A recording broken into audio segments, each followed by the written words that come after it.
Welcome to the 1 hour garage live stream recording. I've got a hard out of 1 hour because I got to go make a pickup. Uh, and I didn't have anything else to do for the next hour, so I just thought I'd do a live stream, see if anybody shows up or anything happens.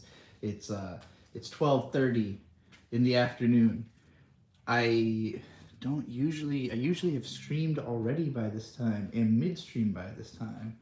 I don't usually start at this time. I would be outside, but it's raining, something fierce out there.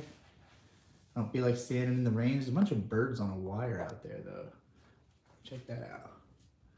Birds on a wire in the rain.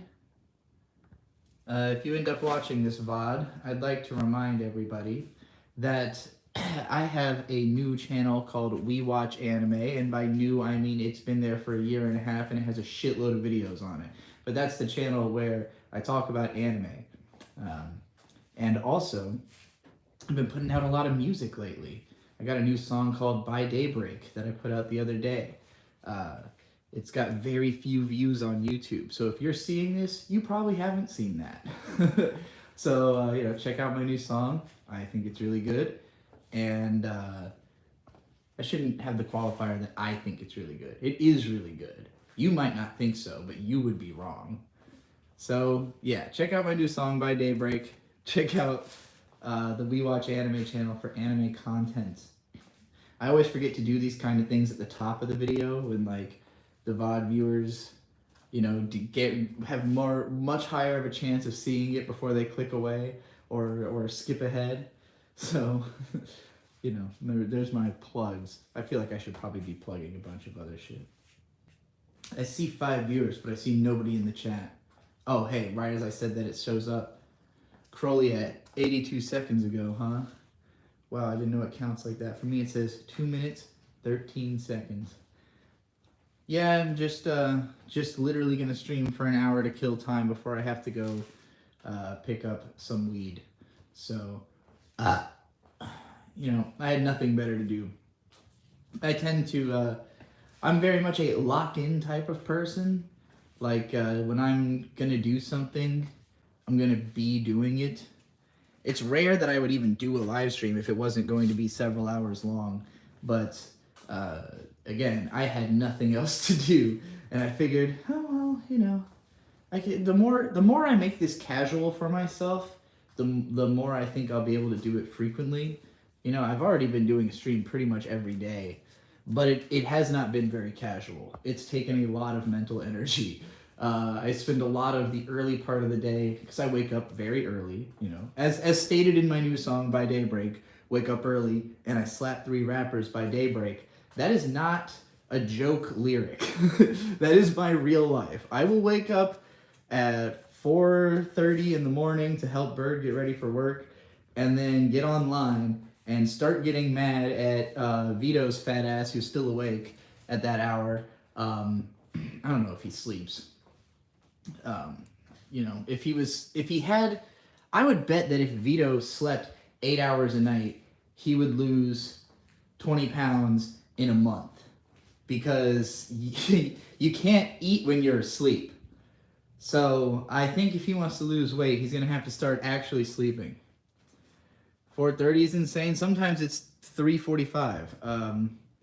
Bird usually works a morning shift, so we get up really early. That's why I usually, I live stream pretty early in the day, but for me it's midday usually. By that point I have already spent a significant amount of the day, today I did not bother showering and shaving before the live stream because I have other things to do, but I could be doing that right now, but then I wouldn't have a live stream. So, I just decided to do this instead. You would literally rather die? To me, it doesn't make a huge... I've always had a fucked up circadian rhythm, so, I pretty much never go to bed and wake up at the exact same times every day, and I pretty much just pass out when I am exhausted, when I have, gotten to a point where my brain is starting to feel scrambled and I just know I can't make decisions as well as I could if I was more awake. And it used to be a real struggle for me to go to bed, get to sleep. Like I had insomnia problems for most of my life, and I would say that transition has probably helped both in a psychological sense that I'm not like nearly as anxiety ridden as I used to be, but also I just make a point to wear myself out. If you watched yesterday's, no, not yesterday's, that was a Elden Ring, the one from 2 days ago where I was in the park, The Truth About Cows. It's like 2.5 hours, 2 hours 45 minutes, and I spent the whole time walking like top speed. I don't know what it is when I'm out, like when I'm just out doing like walking directionlessly, I tend to walk as fast as possible. So like by the time I was done, I was legitimately worn out because I hadn't been thinking about it. I was just fucking running around for hours, and then you know so by the time 8 o'clock rolled around, and Bird's getting ready for bed because he's worked from 6 to 2 in the morning, so he's tired by 8 or 9, and that's when we're ready to pass out. Nobody's bought you Elden Ring still? That is a real shame. I never bought it. Bird did, and I just play it on his account, or borrow it from his Steam library. I'm not sure how I feel about continuing Elden Ring, because I like the game, but I feel like I like it more conceptually than I do actually playing it. Maybe that'll change if I buckle down and like really like took a strategy, like a more like maybe figured out what my course through the game is going to be a little bit more, because like I kind of, in last night's video, somebody asked me like to compare Demon Souls versus Elden Ring, and I was talking about how Demon Souls is very arcadey, and you kind of can figure out a best course of action. It's still pretty open. The level design is fairly open, but you're usually doing the same kind of things, and so like with most of the Souls games, even if they are pretty open, Jesus, it scared me. Even if most of the Souls games are pretty open, you still have like an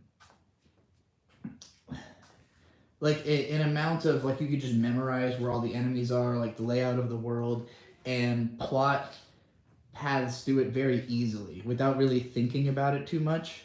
And in Elden Ring, you can easily just run around fucking nonsensically for 3 hours, as I proved last night. Like, it's weird. It's a weird feeling because I got a lot done incidentally. Like, I found several, Erd Tree nuggets or whatever, the things that increase your flasks. So, like, that's a pretty good upgrade to get early in the game. I think I leveled up twice in that 3 hours, and like at the very end of it, when I finally remembered that I should be doing that. But for the most part, I was just running around gathering shit, getting lost, going to areas that were above my level, and it was all kind of fun, but it was such a feeling of nothing is transpiring, nothing's really happening, because I was doing stuff at such a random slapdash way. I wasn't like... And then the couple times I did try to set my mind to like accomplish a task, it just made it harder to talk to chat, So I don't know if it's a great game for doing a live show on, but I also don't know if there's any chance of me playing through it without doing a live show on it, because it's so fucking long. Ellen's just like, gosh, I want to play Elden Ring so badly. I'm sorry I keep talking about it. Maybe somebody will send me a super chat to rant about something else, and it'll take it off my mind. Anybody could make me rant about anything they wanted right now just by sending the smallest amount of money, or a super large amount of money like JNES did last night to pay me to watch the first 3 episodes of 100 Girlfriends, which I'll be doing later tonight. Haven't had time yet today because, again, I gotta make a pickup. I guess I could be watching it right now, but I'll probably watch it immediately after the pickup and then talk about it on a live stream later tonight. I'm trying to get myself into the habit of live streaming more than once in the same day, because I have had a bunch of times where I said I would probably stream again later and then didn't. But today, I know it's going to be an unfulfilling live stream because it's only an hour. Like, if I only do this 1 hour that I happen to have available, I know for a fact I will need to do another live stream by the end of the day. So So I think this strategy will work to train myself to live stream more than once. I thought your one rule was to not watch stuff for money. He offered a lot of money. And I know JNES. I've met him in person. He's a longtime fan, longtime subscriber from Australia. I trusted that whatever he was going to ask me to, I don't actually know JNES's gender. Apologies if I'm misgendering. I know that, if JNES is asking me to watch an anime, there's a chance it will be good.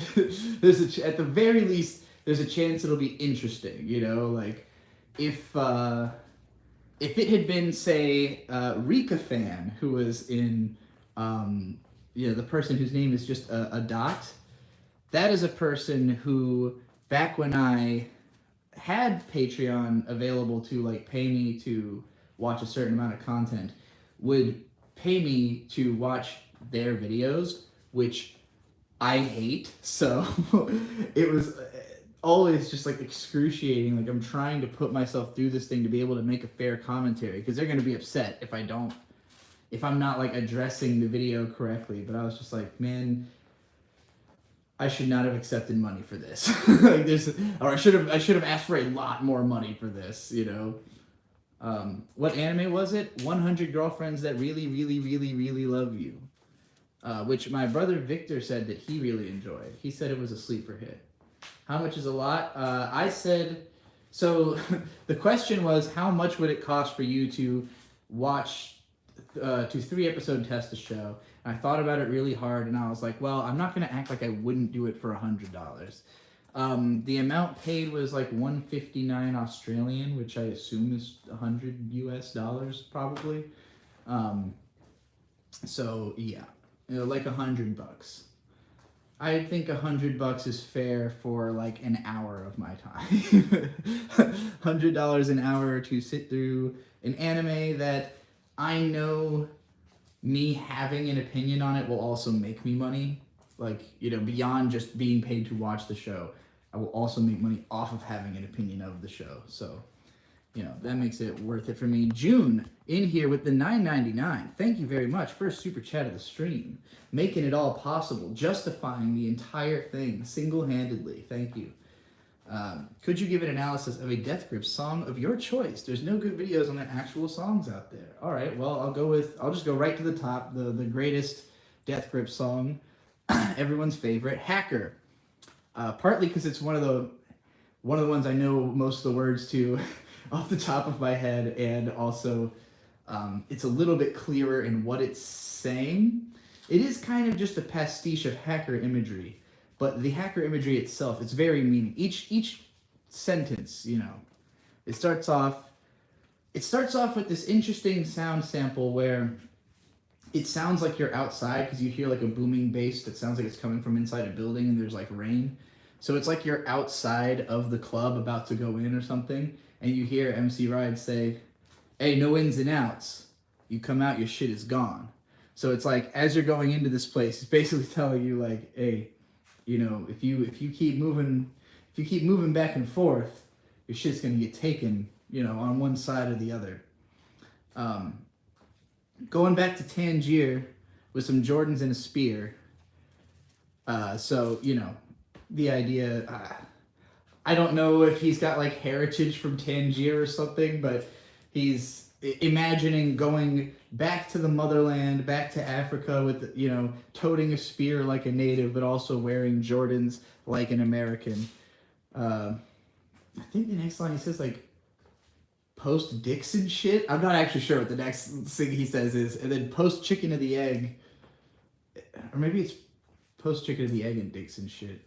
Either way, he's like beyond the question of what came first. It's beyond all that trite nonsense. No matter how ancient that trite nonsense might be. What's the Jordans in his spears? I think he then says, "Be your reality. Be the freak you want to see. Don't follow me. I'm on a journey to the center of 3." Something like that. One of my favorite lyrics, "Be the freak you want to see. Just don't follow me." Like basically encouraging you to be your own cult leader, but not just don't do it right behind him, you know? Like, you could be like me, just do it over there. Like, you don't be up my ass with your own freak power, you know? Just be your own freak. And then I'm on the journey to the center of 3, I assume because there's 3 members of Death Grips. Grab your fucking chain and drag it through the bike lane. Everybody's like, ah! I got this pregnant snake, I think is the next line. I don't know what he means by that. Surrounded by long hair. I assume that's, just hanging out with Zach Hill, who has had long hair intermittently. Probably also Flatlander has at some point. A plethora of maniacs and spiral stairs. Spiral stairs.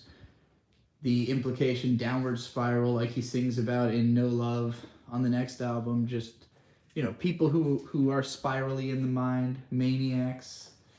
Make your water break in the Apple Store. That's just a hilarious fucking lyric. Again, it's like the most weird take on like threats, like rap level, like sounding hard and saying something that sounds hard, like, I'll break your fucking neck on Rosemont Street, but like actually it's I'll make your water break in the Apple Store. You pregnant woman, you pregnant shopper of expensive gadgetry, also kind of implying, like whoever has an apple is bitch made, perhaps.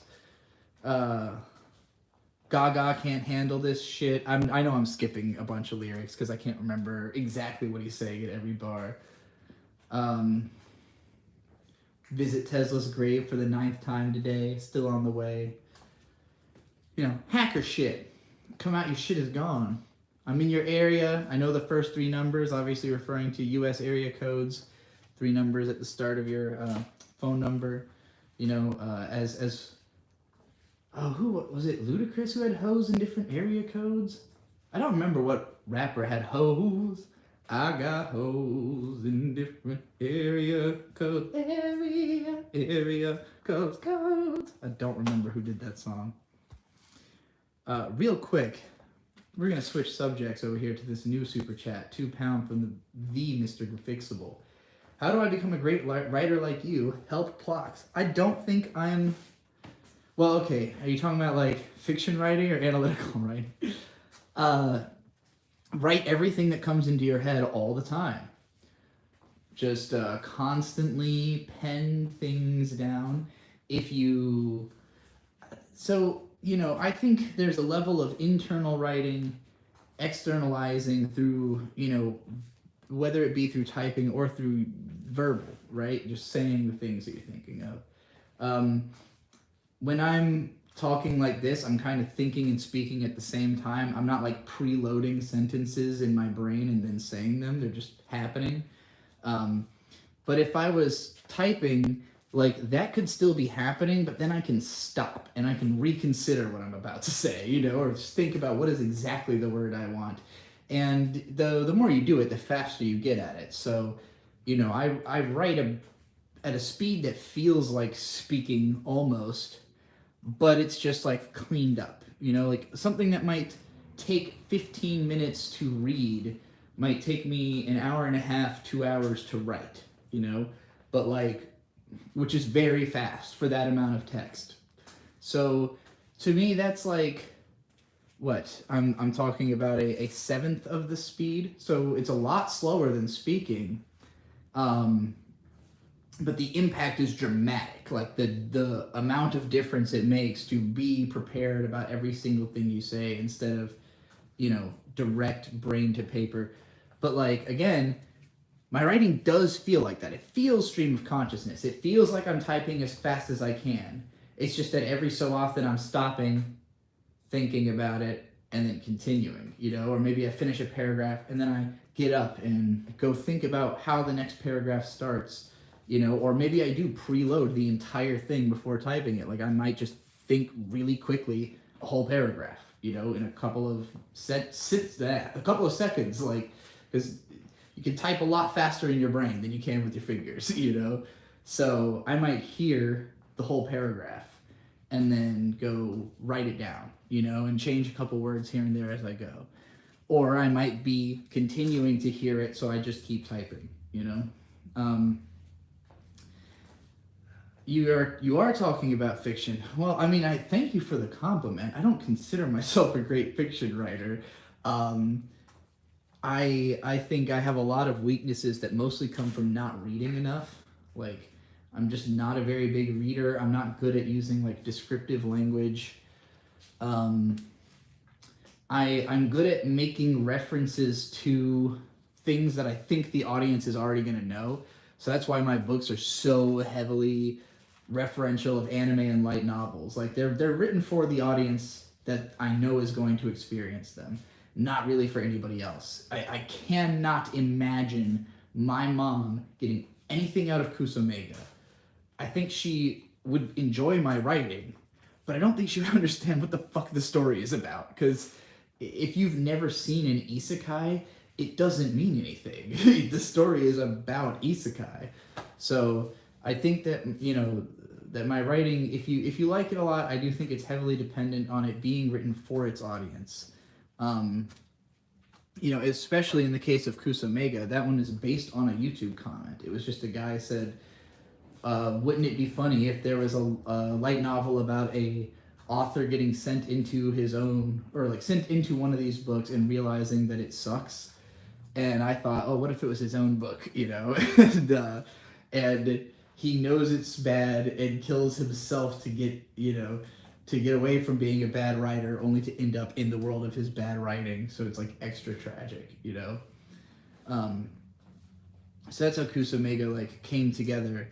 And, as I was writing it, I found more avenues to make it interesting for myself and keep it interesting to, to try to make it just a good story. Like using the base elements I had, like how far can I take this? How much can I make you care about the characters in a story that's like as stupid as possible? Like just as conceptually nonsensical as it could be while still having just enough heart that it feels like a real story.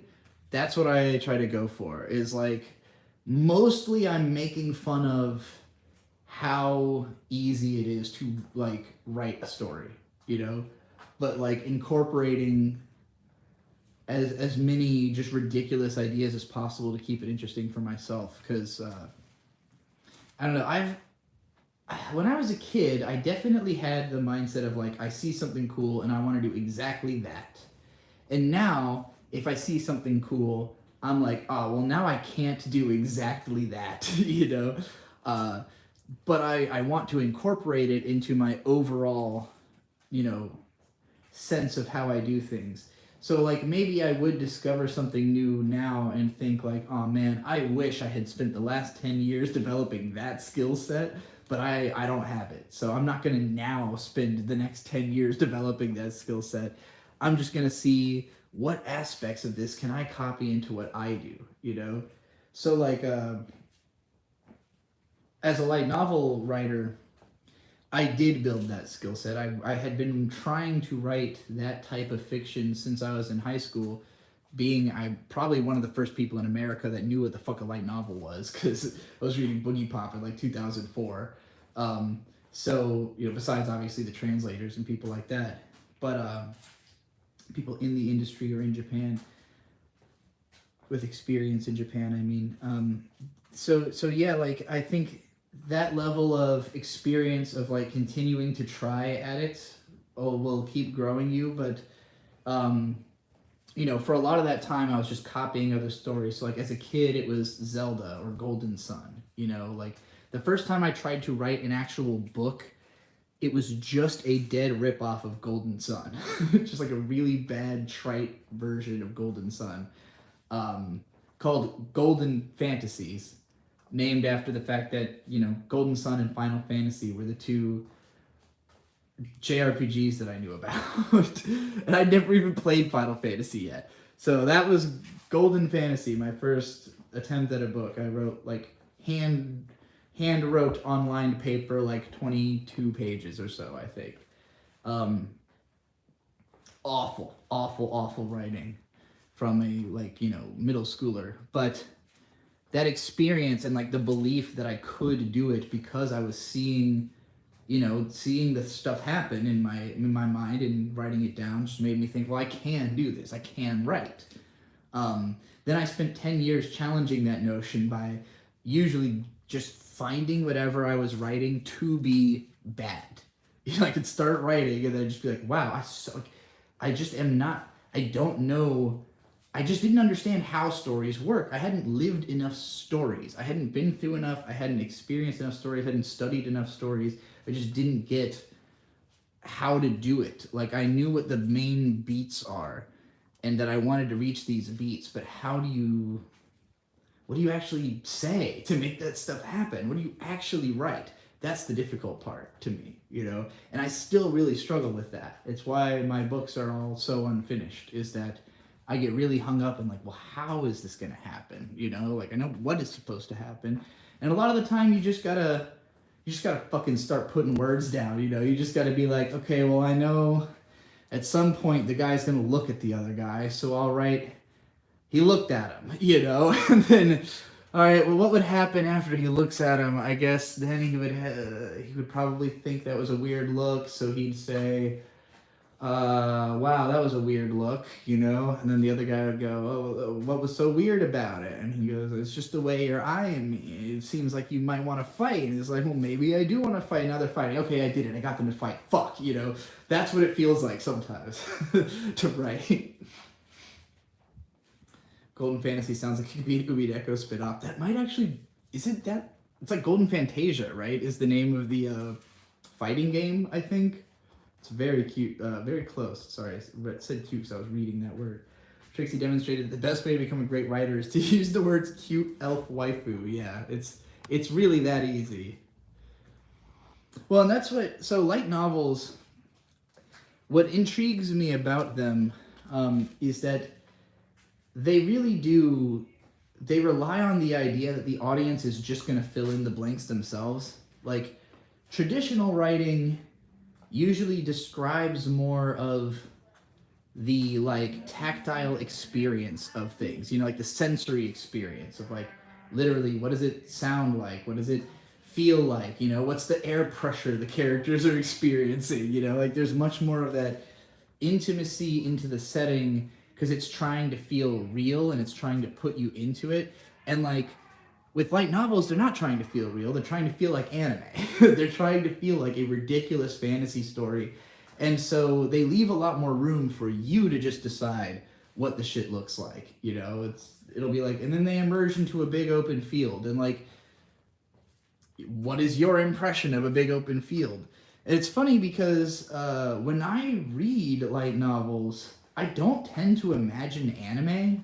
I tend to imagine, like, real places and real characters, and then I, like, struggle to then connect that back to the illustrations I saw at the beginning. You know, like, over time, reading Boogie Pop and others over and over again, like, I came to see the characters as the ones that are drawn in the front, just because I, like, tried to imagine those characters, like, on one of the read-throughs, but it's like, initially, it was all just real in my brain. So that's, you know, it's interesting because it makes me think that probably what I'm imagining might be really different from what the author's imagining, really different from what the artist is or anybody else reading it. You know, but it's, again, because they left so many gaps. So I'm relying on that heavily in my book, like, there's a part, I think when the main character emerges into a field, I literally describe it as like, yeah, imagine, you know, in a fantasy game, when you go to, like, the starting level and it's just a big open space, imagine exactly that, you know? Like, I'm telling you what the reference point is that I want you to imagine. Anyway, that's probably enough writing advice. If anybody has anything else they want me to rant about, send along a super chat. We're halfway through this 1 hour stream. I have a hard out. I have to go make a pickup. I have to go pick something up. The thing is weed. So I got to go pick up my weed. And I have to do that in half an hour. It's not my weed, actually, but it's, you know, it's weed that I am responsible for. So I have to go and do that in half an hour, and then I'll probably stream again later. That's my goal. That's my ambition, is to stream again later, but I can't make any guarantees. So if you've got burning questions, if you really need to fulfill your quota of parasocial monetary based friendship for the day, get it in quick before the time runs out. It also took you a long time before you got comfortable with your writing. Yeah, it was tough, and also because like everything I would write would be in a totally different genre, so it was really hard for me to decide what I do well, and that's a big part of what that stupid "I wrote this light novel in like a day, it sucks and I hate it." That was basically an experiment to figure out like what can I write, what comes to me naturally. If I just keep writing, if I write every single thing I think of, where's it going to lead? How long can I keep on a train of thought? There's a couple of, because it's basically a short story collection, and a couple of those short stories are a little bit longer because I was really trying to test the limits of like, how long can I go? Like, could I make a whole 40-page story inside of this story? And the answer was no. Usually I got a couple of paragraphs in and then shifted gears. But that experience made me really reflect on like what parts of that were really funny, what parts did people really respond to well, what parts were fun to write, and yeah, Kusomega is very, very much couched in like all the best ideas from that first book. If it was one story, one somewhat coherent story, Writing can be fun, but I don't do it.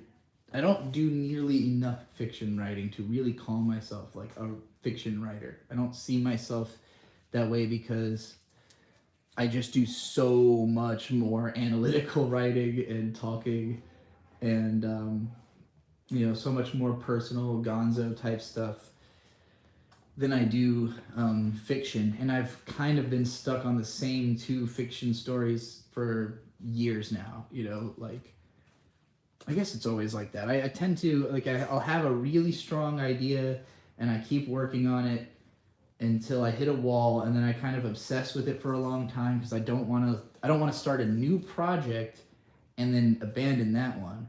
And then I'll get ideas for new projects, but they're not quite as good, and so it's like, well, I don't want to work on that when I could finish the other thing, So I've got like two projects that I'm obsessed with in that way, where it's like, man, I want to finish that.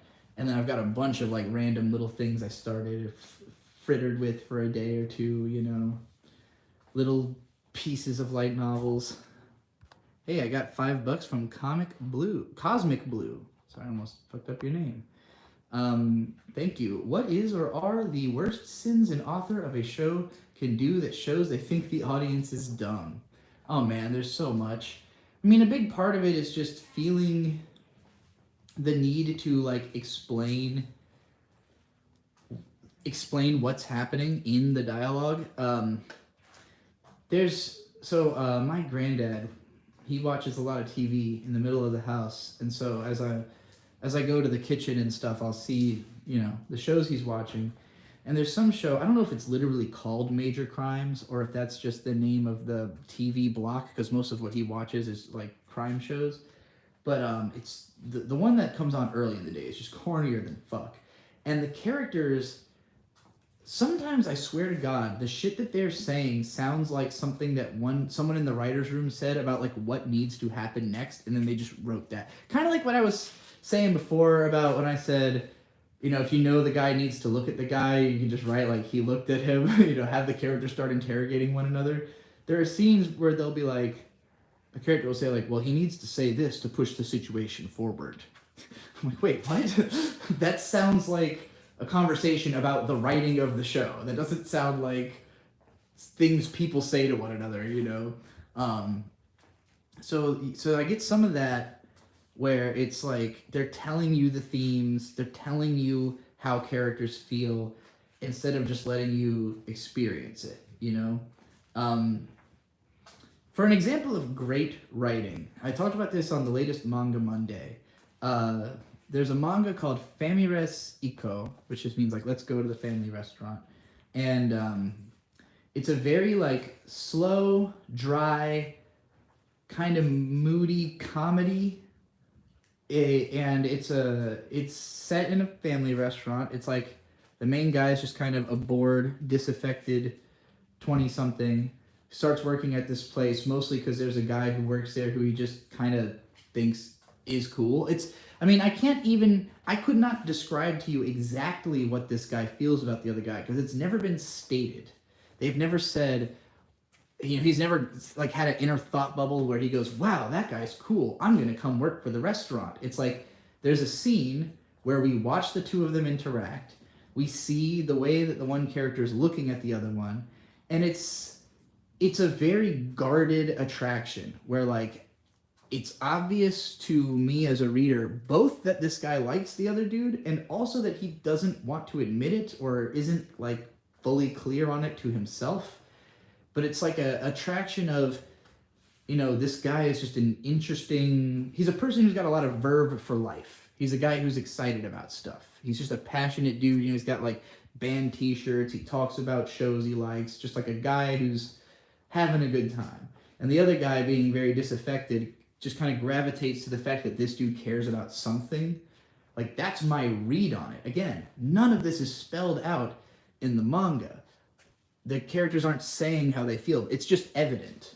You look at the way one guy behaves, you look at the way the other guy behaves, you think about why is he attracted to that guy, why does he want to spend time around him in spite of kind of being wary about him. You're thinking he's kind of a dork, but at the same time, I'd rather be a dork than bored, like that's kind of what's going through this dude's head, I think.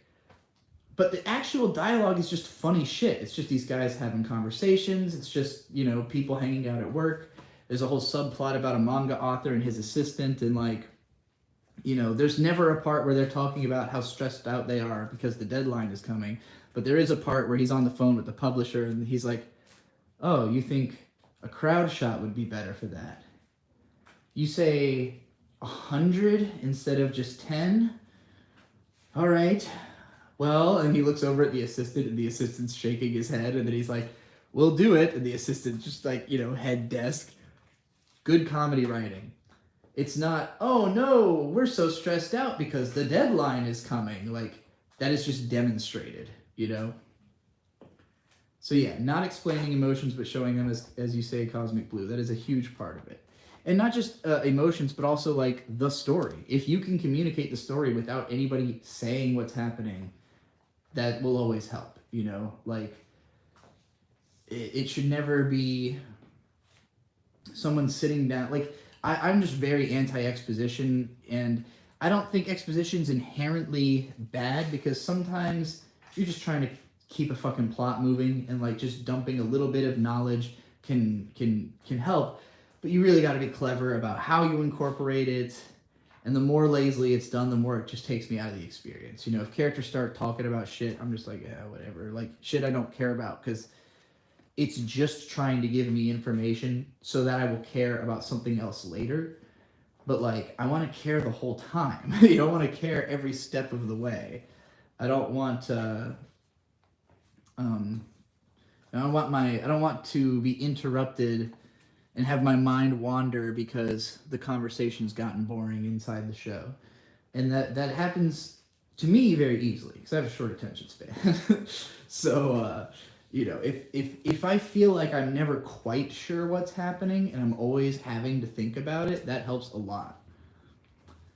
June with $4.99. Thank you. What are the pieces of media you've changed your mind on most, for better or worse?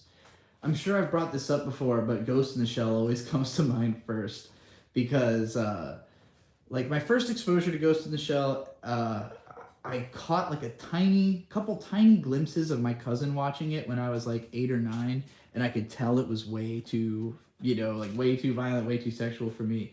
And then the TV show started up on Adult Swim, and I thought it was the most boring shit in the world. I just couldn't understand what the characters were talking about. I didn't have the worldliness, I didn't know anything about politics or government or fucking how the police work or anything. So to me, it was just gobbledygook. It meant nothing. You know, I didn't know anything about technology.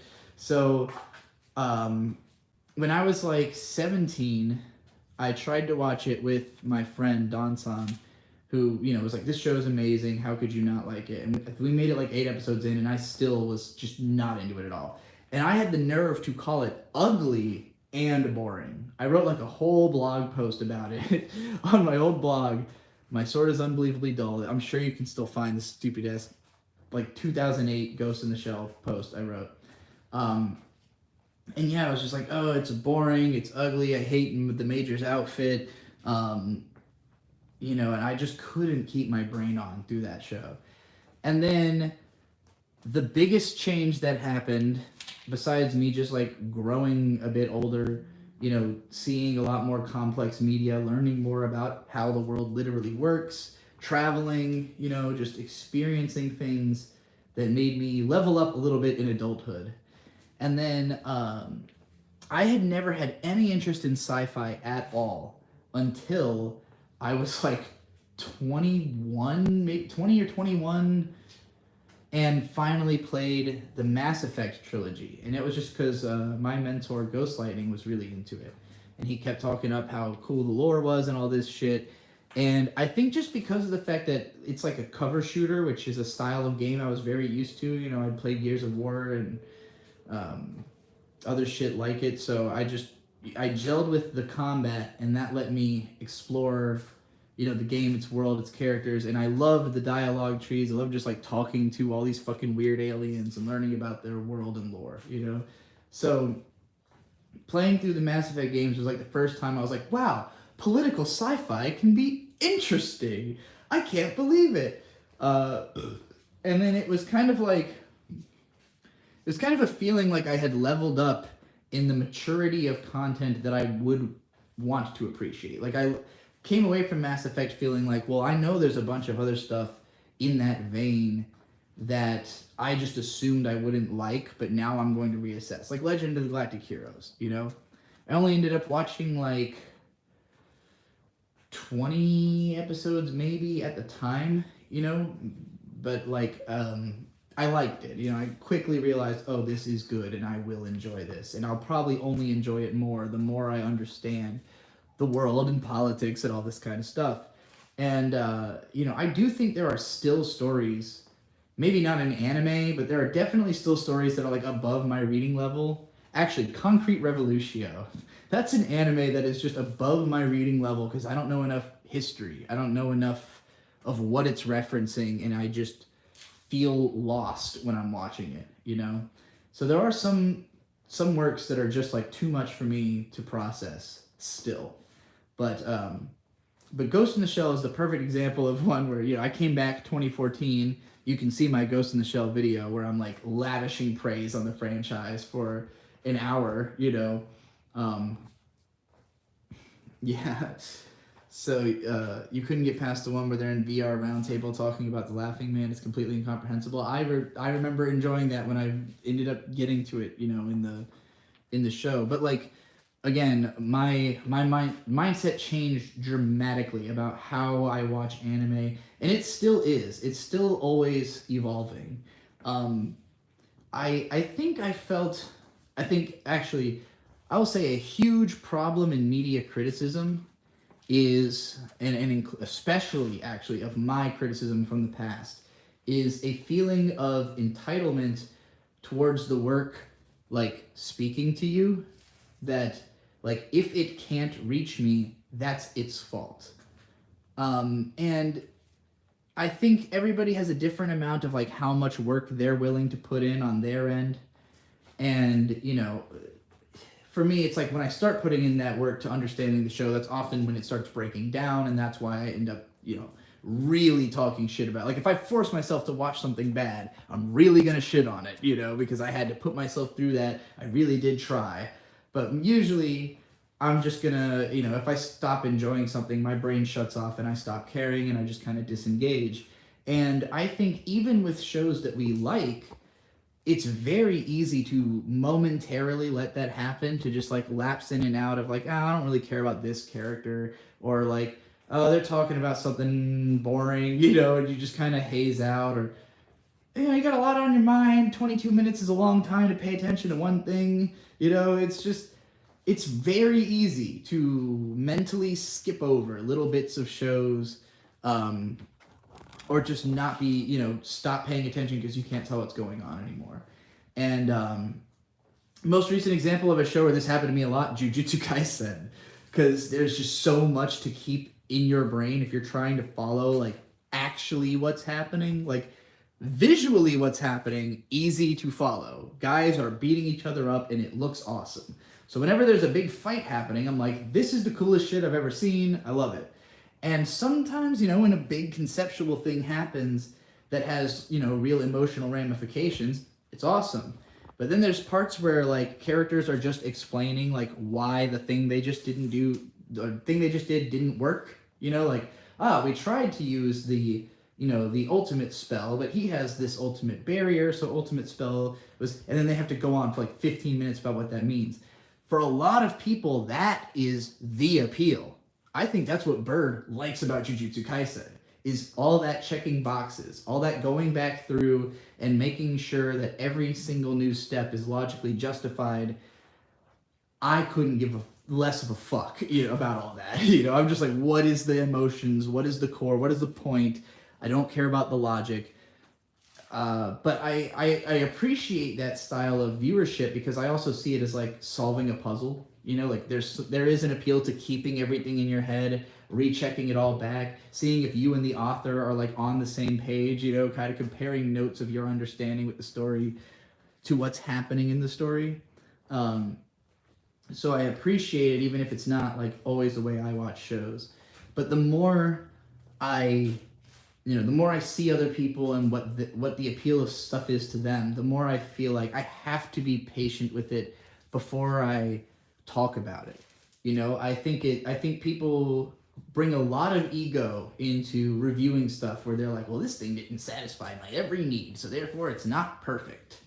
Well, why? Like, what makes your every need so important to be satisfied? Like, what makes that the goal of the work, to satisfy your every need as a viewer, So, I think it's important to kind of set your ego aside and try to really figure out what is the art, beyond how it appeals to you. Nobody is on the same page as Gege Akutami, not even Gege Akutami. That's probably true. I have to imagine it's really, really hard to write a story like that. Like a story that is that long and comes out that fast. I could not imagine. I storyboarded a comic, Prickly, that's going to be drawn by Mint Salad. I pretty much wrote it for her. Like I wrote it based on what I thought she would do really well. And, my comic is like 22 pages and very action-packed. And even still, just through like implication and background detail, I packed a lot of world building into it. Like a lot of thought went into crafting just 22 pages of action. And like I've read the first issue of Super Killer Vito's comic, which the thing that impressed me the most about it is just that it's like 70 pages of heavily wordy dialogue, very plot focused, and like, but it all checks out and it makes sense and like is coherent. And just coming off the back of having written mine, I was like, I understand why you've rewritten these dialogues over and over again for years, like trying to lock down how this all exactly makes sense without a fuck up, like I just think it's way harder to write something that plot centric and with that many rules and that much to take into account and to keep checking back on,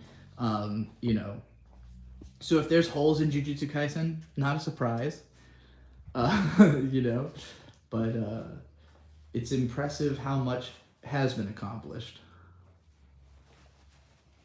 All right, anybody got anything else they want me to rant about? We're getting close to the end of this live stream. I'm 10 minutes from the end of the hour that I put in the title. I'll have to skate like immediately after finishing, but I think I can go the whole hour. I'm kind of thinking I might slightly have to shit, and that would cut into my time, my driving time. So if I cut it 5 minutes early, it just means that I had to poo. Yes, that's right. Hit max viewership while I'm talking about shitting. That's exactly what I like.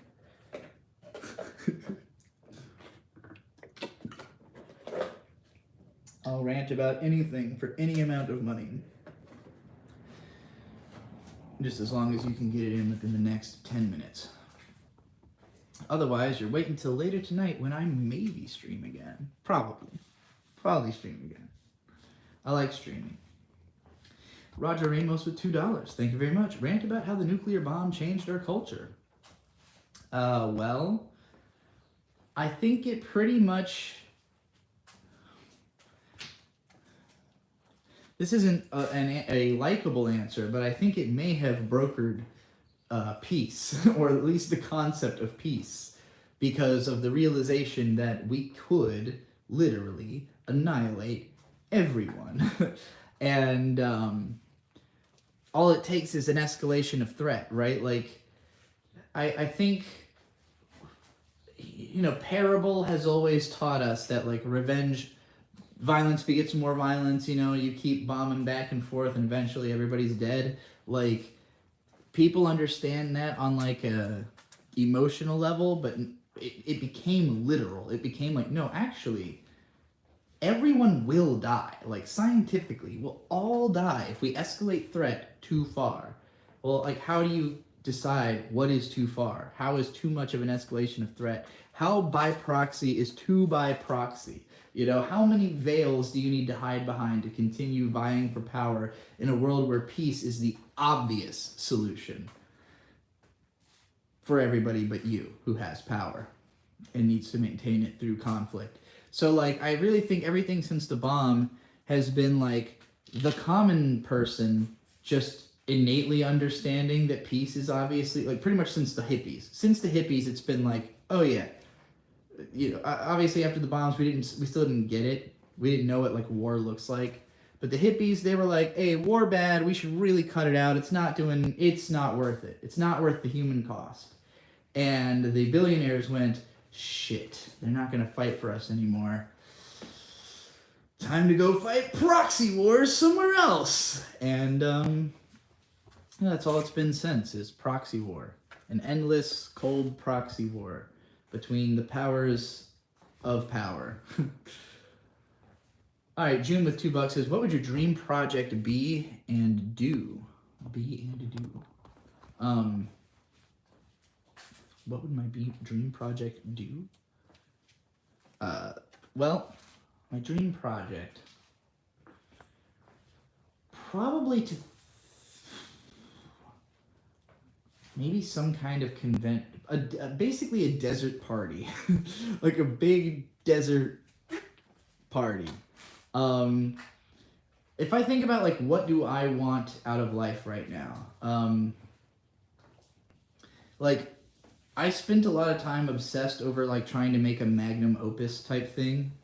Like, a thing that's like, this is my definitional piece of content that I'll always be remembered for because it's so good.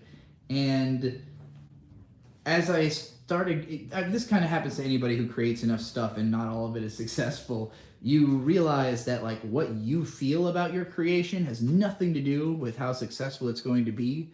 So you can go ahead and make the thing that you think is that you will remember yourself for forever. It's not going to hit with people like that, you know? And on the flip side, like, something that you might not care about that much could get astronomically popular, you know? And so as that broke down and I realized, like, okay, well, proving to myself that I can do it is different from proving to the audience that I can do it. And I've had successes on an audience level, so I don't feel like the drive that, like, oh, my audience needs to see my genius. Like, my audience already sees my genius in places that I don't even see it, you know? I, have to look for within myself, like, what do I really, like, what really represents me and my desires. If, like, I know that I am capable of satisfying an audience if I pick a route by which I can do that, but which one would also satisfy me? you know? So I realized at some point toiling in my room and working on like projects by myself is not that fun.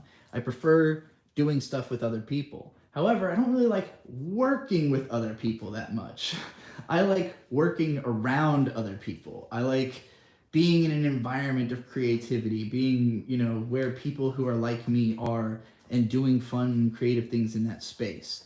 So, like, my favorite types of places are places where creative people tend to hang out and demonstrate. So, for instance, concerts or conventions or uh, fucking raves, festivals, like anything where a bunch of people gather to show off what makes them them. That's, I think, the kind of environment I like the most. So what I'm really vying for, I want to get big in a way that translates to being invited to conventions, like being able to do stuff like this, like live stream to myself, but at a con, you know, and where I can drag people in and just be in that atmosphere all the time, and also do my own panels, do them live, you know, do presentations and concerts. I love rapping. I want to do stage performance, you know. So I guess when I think if it was one singular project, if it wasn't just a project of my life and, you know, making myself into a person who gets to do those things, it would be creating the environment for that. You know, creating my own convention. If I'm gonna make a convention, it's gonna be like somewhere between Burning Man and you know, and an anime con. Like, I'm gonna get all of the weirdest anime nerds and drug addicts out into the desert and throw the most fucked up concert slash panel podcast show they've ever damn seen. Big party, you know, just a big party in the desert. That's all I could really see myself doing. All right, we're almost at an hour. It's been 57 minutes. It's 1:21. And I gotta use the bathroom before I get out of here. So I think I'm gonna wrap this up. What kind of conventions? I mean, I've mostly been to anime and nerd conventions. You know, the last one I went to was C2E2. I wasn't there for very much of it, but it was still a pretty fun time. But like, I don't know, I feel the most comfortable at cons and in the desert. So if I can combine those two things, I think that's ideal. All right, everybody. Maybe I'll see you later. What time would I approximately stream again today? I don't know, but probably at least a few hours from now.